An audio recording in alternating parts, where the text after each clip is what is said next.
बिस्मिल्लाहिर्रहमानिर्रहीम।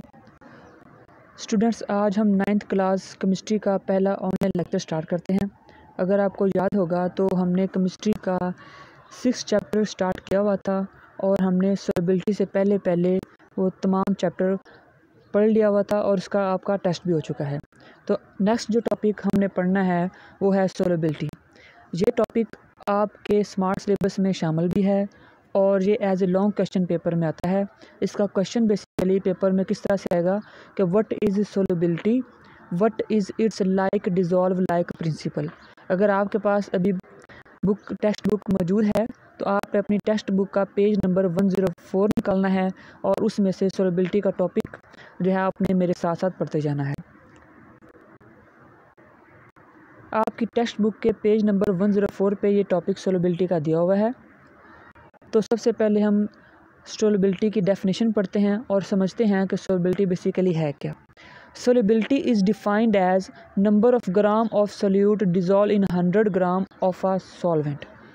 स्टूडेंट्स, हमने इससे पहले सोल्यूट, सॉल्वेंट, सोल्यूशन ये सारी की सारी टर्म्स हम ऑलरेडी पढ़ चुके हैं। हमने पढ़ा था कि सोल्यूशन बेसिकली हमारा वो 2 कंपोनेंट के ऊपर कंसिस्ट करता है। उसमें हमारे पास जो सोल्यूशन का एक कंपोनेंट होता है उसको हम कहते हैं जी सोल्यूट। सोल्यूट हम कहते हैं जी हमारे सॉल्यूशंस का वो कंपोनेंट जो हमारे सोल्यूशन में सबसे कम मिकदार में होता है उसको हम कहते हैं जी सोल्यूट। जबकि हमारे सोल्यूशन का वो कंपोनेंट जो कि ज़्यादा मिकदार में होता है उसको हम कहते हैं सॉल्वेंट। फॉर एग्ज़ाम्पल, अगर हम शुगर को वाटर के अंदर ऐड करते हैं तो हमारे पास एक सोल्यूशन बनेगा जिसको हम कहते हैं शुगर सोल्यूशन। अब इस सोल्यूशन में आप खुद से आइडिया लगा सकते हैं कि क्या चीज़ सोल्यूट है और क्या चीज़ सॉल्वेंट है। चूँकि शुगर हमारे पास हमेशा कम मिकदार में होती है इसलिए हम शुगर को कहते हैं जी ये हमारे पास है सोल्यूट। जबकि वाटर हमारे पास हमेशा लार्जर क्वांटिटी में होता है इसलिए हम इसको कहते हैं जी सॉल्वेंट। अब आते हैं हमारे मेन टॉपिक के ऊपर जिसको हम कहते हैं जी सोलबिलिटी। सोलबिलिटी कहते हैं सोल्यूट की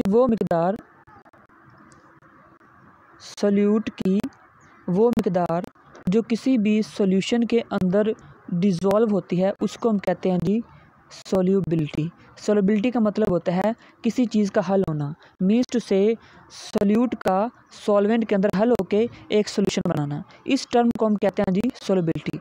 सोल्यूबिलिटी का एक रूल है जी लाइक डिज़ोल्व लाइक प्रिंसिपल। इसका मतलब ये होता है कि सिर्फ एक जैसी चीज़ों के अंदर ही हल हो सकती हैं। जैसा कि हमें पता है कि पानी हमारे पास एक पोलर मॉलिक्यूल है।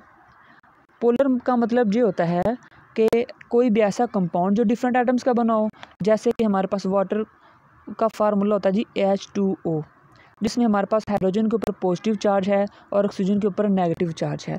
इसलिए हम पानी को कहते हैं जी polar molecule because it is made up of different atoms. One atom is hydrogen and other is oxygen atom. तो तमाम के तमाम ऐसे कंपाउंड जो पोलर होंगे वो सारे के सारे ही पानी के अंदर हल हो जाएंगे, सोल्यूबल हो जाएंगे। जैसा कि नमक की एग्जाम्पल हम ले लेते हैं। हमारे पास जो टेबल साल्ट है या नमक है उसका फार्मूला होता है जी NaCl। उसके ऊपर भी डिफरेंट चार्ज हैं, पॉजिटिव एंड नेगेटिव। लिहाजा जब इसको हम पानी के अंदर ऐड करते हैं तो पानी का जो नेगेटिव चार्ज है वो नमक के पॉजिटिव चार्ज को अट्रैक्ट करता है और उसका जो पॉजिटिव चार्ज है पानी का वो नमक के नेगेटिव चार्ज को अट्रैक्ट करता है। इस तरह दोनों चीज़ें आसानी के साथ एक दूसरे में डिज़ोल्व हो जाती हैं। जबकि अगर हम बात करें पेट्रोल की या ग्रीस की या चिकनाई की या फैट्स की, ये सारी की सारी चीज़ें एज ए नॉन पोलर होती हैं। नॉन पोलर का मतलब ये होता है ये सेम टाइप ऑफ एटम्स की बनी होती हैं, ये पोलर नहीं होती, इनके ऊपर डिफरेंट पॉजिटिव और नेगेटिव चार्जेस नहीं होते। लिहाजा इसीलिए ये चीज़ें पानी के अंदर सोल्यूबल नहीं होती। जो पहला हम इसका प्रिंसिपल पढ़ते हैं जी, the ionic and polar substances are soluble in polar solvents. ये अभी मैंने आपको एग्जांपल से इसकी पूरी एक्सप्लेनेशन आपको बता दी है कि जो पोलर चीज़ें होती हैं वो डिफरेंट एटम्स की बनी होती हैं। जिस तरह हमारे पास वाटर की एग्जांपल है, इसीलिए तमाम की तमाम ऐसी चीज़ें हैं जो कि पोलर होंगी वो पानी के अंदर आसानी के साथ हल हो जाएंगी।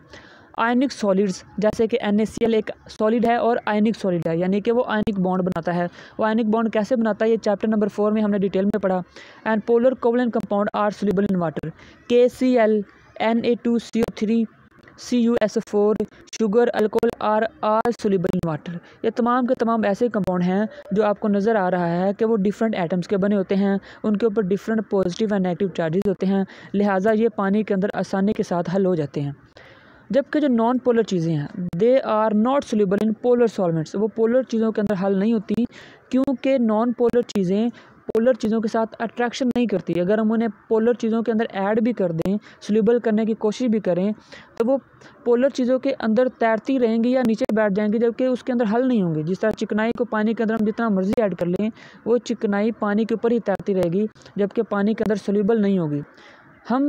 आपको स्टूडेंट पता होगा कि हम हाथ धोने के लिए मोस्टली साबुन वगैरह यूज़ करते हैं, सोप वगैरह यूज़ करते हैं। अगर हम सिर्फ पानी से चिकनाई वाले हाथ धोएं तो हमारे हाथ अच्छे तरीके से साफ़ नहीं होते, क्योंकि चिकनाई एक नॉन पोलर चीज़ है, पानी के अंदर वो डिज़ोल्व नहीं होती। हम सोप यूज़ करते हैं क्योंकि वो भी नॉन पोलर चीज़ों का बना होता है, लिहाजा जब हम चिकनाई के साथ अपने सोप को यूज़ करते हैं तो हमारे हाथ अच्छी तरीके से साफ़ हो जाते हैं, क्योंकि हमारे हाथों में लगी हुई चिकनाई साबुन के साथ क्या हो जाती है, डिज़ोल्व हो जाती है और वो हमारे हाथों से अलग हो जाती है। जबकि नॉन पोलर चीज़ें मैंने आपको पहले ही बताया कि लाइक डिज़ोल्व लाइक, यानी कि एक जैसी चीज़ों को हल करती हैं।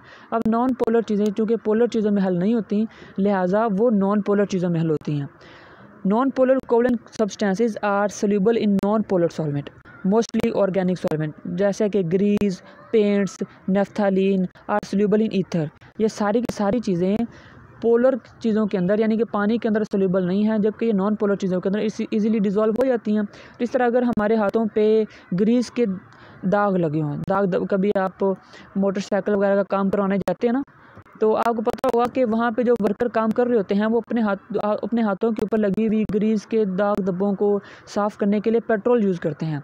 पेट्रोल जब वो अपने हाथों के ऊपर लगाते हैं तो उनके सारे के सारे दाग धब्बे जो पानी के साथ साफ़ नहीं हो सकते, वो आसानी के साथ पेट्रोल से साफ़ हो जाते हैं, क्योंकि पेट्रोल भी नॉन पोलर चीज़ है और ये ग्रीस, ये पेंट्स, ये सारी की सारी चीज़ें जो है ये नॉन पोलर चीज़ें हैं, लिहाजा ये सिर्फ़ और सिर्फ पोलर चीज़ों से ही डिज़ोल्व हो सकती हैं। तो स्टूडेंट्स, ये था आज का हमारा टॉपिक। इस टॉपिक को आपने एज ए लॉन्ग क्वेश्चन के लिहाज से प्रिपेयर करना है। सबसे पहले आपने सोल्युबिलिटी की डेफिनेशन करनी है, उसके बाद जो जो टॉपिक्स यहाँ पे 3 पॉइंट्स आपको एक्सप्लेन किए गए हैं वो आपने एक्सप्लेन कर देने हैं, उनकी एक्सप्लेनेशन इसी तरह से लिख देनी है। अगर आपको कोई कन्फ्यूजन हो तो आप मुझसे किसी भी तरह कॉन्टैक्ट करके किसी भी किस्म का क्वेश्चन पूछ सकते हैं।